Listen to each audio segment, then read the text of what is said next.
Drews over there. That's frozen custard. Frozen custard in the flesh. I mean, when you think of Ted Drews, well, you do think of Christmas trees too. So you ought to be dressed in a Christmas tree outfit as concrete, a Johnny Rabbit chocolate covered cherry concrete. Hi, Ted. How are you? Yeah, well, I don't know about a Johnny Rabbit tree. I don't know about that either. I'm fine. Good. It's so nice of you to do this, to kind of tell us the Ted Drews story. When you have a personality such as yourself, people know you. They know you by sight. I mean, it's like I remember Uncle Leonard? Oh, yeah. He could go anywhere. He could be at the ballpark. Uncle Leonard, Uncle Leonard. Oh, and yeah. everybody see you. That's Ted Drews over there. That's him. He's real. He's a real person. How, I guess we have to go back a long time. What is it, 86 years now? I guess it is. My dad started the business. Actually, his cousin invented a carnival ride. And what was the ride? Caterpillar. Oh, yeah. And it was, at that time, they had merry-go-rounds and they had roller coasters and they had Ferris wheels. And that was it at the carnivals. Mm-hmm. And he came in with the Royal American Shows with this carnival ride, and they were lined up across the midway. And my dad got a call from him, and he went over there and saw how much money they were taking in.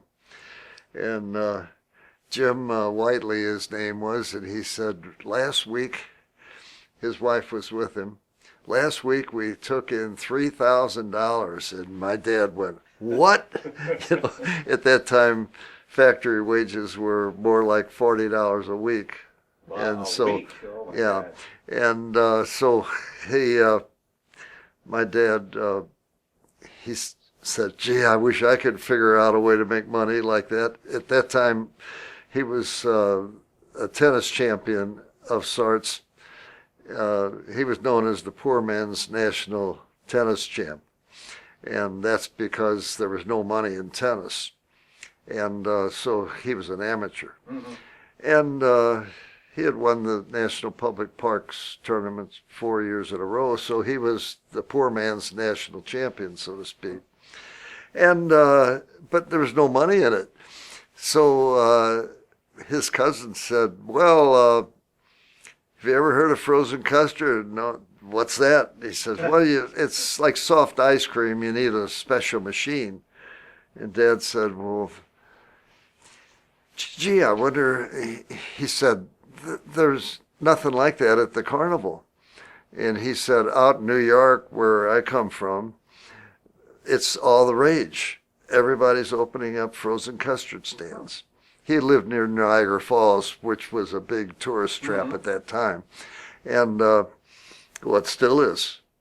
It's a wonderful place, really. And that's where my dad's father came from, that area.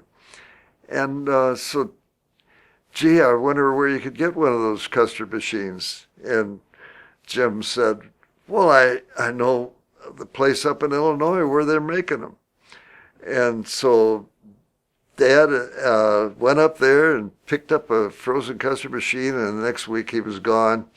And he was selling insurance at the time. And my mom was stuck there with all these papers, with all these clients, and she didn't know what to do. And anyway, she called the insurance executives in, and this guy that was in charge says, Mildred, your husband is never going to amount to a hill of beans. And of course, the rest is history. He did have plenty of ability besides tennis. And that's that story. So where was the very first Ted Drews frozen custard location? And was it called Ted Drews in the beginning?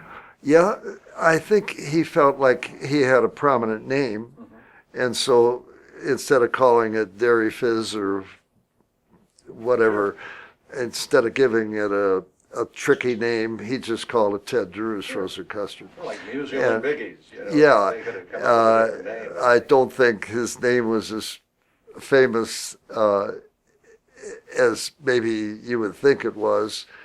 because not that many people were into tennis, as you know.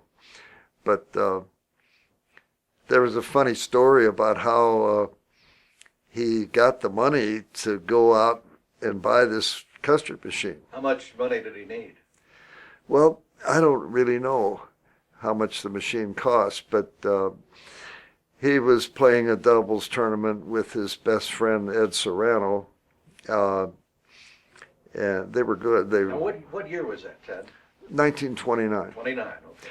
and they got out to the courts, and Ed said, "Well, Ted, I think I'm gonna be on the ball today. We ought to win." And man, he was playing around like he was feeling good. And Dad said, "Well, what's the big deal, Ed? Made 10 grand on the market today." At that time, I don't know if too many people understand margin. You know what margin is? I don't know. Well, you could buy stocks with as little as 10% down. But if the market went up, you were fine. Yeah, But if the market went down, you could get wiped out in a day. But at that time, everybody was going up. And that fall, well, when Dad showed up to the tennis court and Ed was bragging, Dad said, "Gee, Ed, I wonder if I could maybe borrow some money from you." "Sure, Ted, how much you need?" "Well, I'd like to buy this custard machine and blah, blah." And so, "Sure," and he gave him the money. Well, that fall, Dad went to Florida with my mom, and 3 of my 4 siblings, my youngest sister wasn't born yet, and they got down there and sold frozen custard in St. Petersburg. And they did very well. And with the money they made with the carnival all summer, plus the Florida deal, he was able to open up a custard stand on Natural Bridge Road, right by a place called Sam the Watermelon Man, which is history now. Oh, yeah. But Sam had a little lot just right next door to his watermelon place. And Dad said, "Gee, wonder if I could set up a frozen custard stand there." And Sam said, "Well, I guess you could." And Dad said, "Well, I could pay you $100 a month, but I'd only rent it for you in the summer, 4 months out of the summer." Sam said, "Sure." So my dad rent this from him, and he was there about 6 years. And one day in 1936, a guy came in and he announced to my dad that he was from Colorado. And he said, "How long has this custard stand been here?" My dad said, "Oh, this is our 6th season or 7th, whatever." And he says, "Do you know who owns this property?" He says, "Well, I've been paying the rent to Sam." And he said, "Yeah, but I'm the owner." Oh, no. So my dad hurried up and got off of that property, and he moved a few blocks west of there. So that was right around Goodfellow. Yeah. Goodfellow But Natural Bridge.